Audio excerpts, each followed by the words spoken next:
Oi pessoal, deixa eu explicar para vocês mais ou menos como funciona a questão dos vírus. Hoje a gente tem a questão do coronavírus aí, tem toda uma situação em cima disso.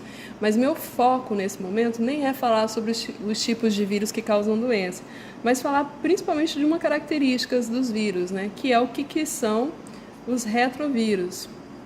O que vai ser, né? Os retrovírus, qual é a função deles? Então, o que vai acontecer? Existem dois tipos de material genético, o DNA e o RNA. Normalmente, as células, né, os seres vivos de maneira geral, que são chamados de celulares, eles têm DNA e RNA. Os vírus, como são chamados de acelulares, eles não possuem uma célula, eles não possuem, não são considerados nem seres vivos, dependendo do autor, não considera eles, né? É uma verdadeira questão dentro da biologia, se os vírus, porque ora eles têm características de seres vivos, ora eles não têm características de seres vivos. Os vírus, eles têm ou o DNA de material genético, ou o RNA. Então, tá, por que eu estou falando isso para vocês? Vocês perceberem que nós temos os dois, bactéria tem os dois, os vírus não. Ou vai ser DNA ou vai ser RNA. Quando o vírus tem DNA, a gente tem que lembrar que o DNA ele é fita dupla, né? Ele tem uma estrutura mais ou menos assim, helicoidal, né? E ele tem uma fita dupla. Se a gente for lembrar o que é uma fita dupla, a gente vai pensar assim, se aqui é adenina, citosina, timina, guanina, quem vai completar essa fita? Né? Tem aquele esquema Agnaldo Timóteo e Gal Costa. Então, se aqui é A, do outro lado a gente vai ter T. Se aqui é C, a gente vai ter G. Se aqui é T, aqui a gente vai ter A. Se aqui é G, a gente vai ter C. É uma aula de DNA, depois outra hora a gente conversa sobre isso. Duas pontes de hidrogênio, ou três ligações de hidrogênio, duas ligações de hidrogênio, três ligações de hidrogênio. Então, essa fita, ela é um molde. Se eu separar essa fita, eu consigo fazer a outra. O RNA não. O RNA, geralmente, ele é fita simples. E tem uma outra diferença também do RNA para o DNA, né? Ele, por exemplo, no lugar da timina, ele tem uracilo. Então, a gente poderia fazer aqui uma fita que seria A, C, G e U. O que acontece? O fato dessa fita ser simples significa que eu posso tirar um pedacinho daqui, ou eu posso acrescentar um pedacinho daqui. Isso faz com que o meu vírus, que tem RNA, ele seja mais facilmente mutável do que o meu vírus que tem DNA. Um exemplo de vírus que tem RNA, por exemplo, o vírus da gripe, o vírus da AIDS.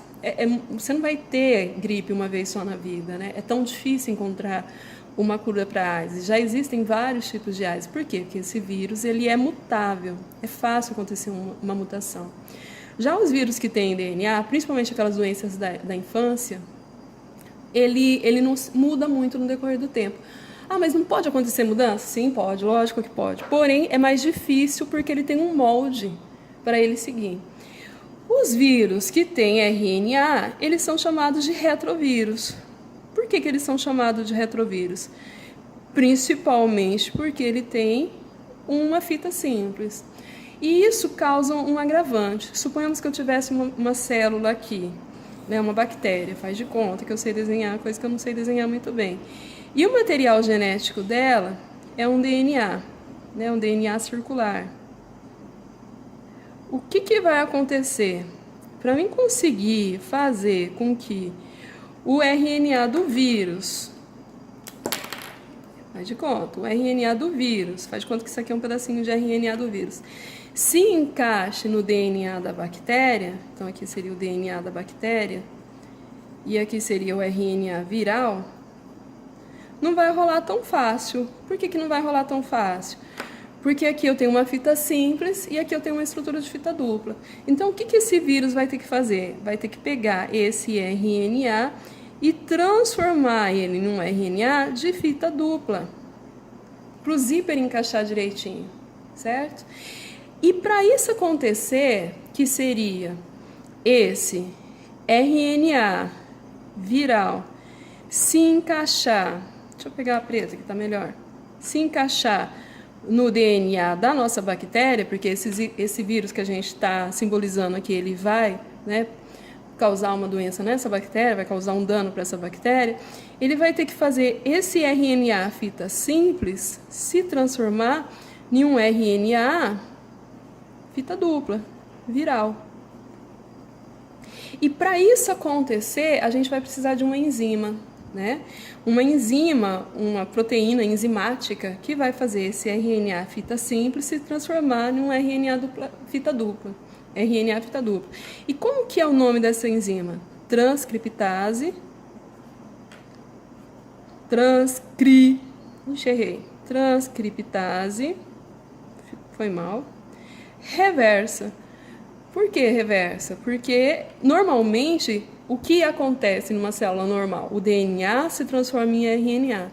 E aqui não. A gente vai ter um RNA que vai se transformar em um DNA, RNA dupla face, né, numa transição, por isso que ela é transcriptase reversa, para ele poder entrar aqui, se encaixar nesse DNA bacteriano e conseguir fazer com que essa célula se transforme na escrava dele, tá?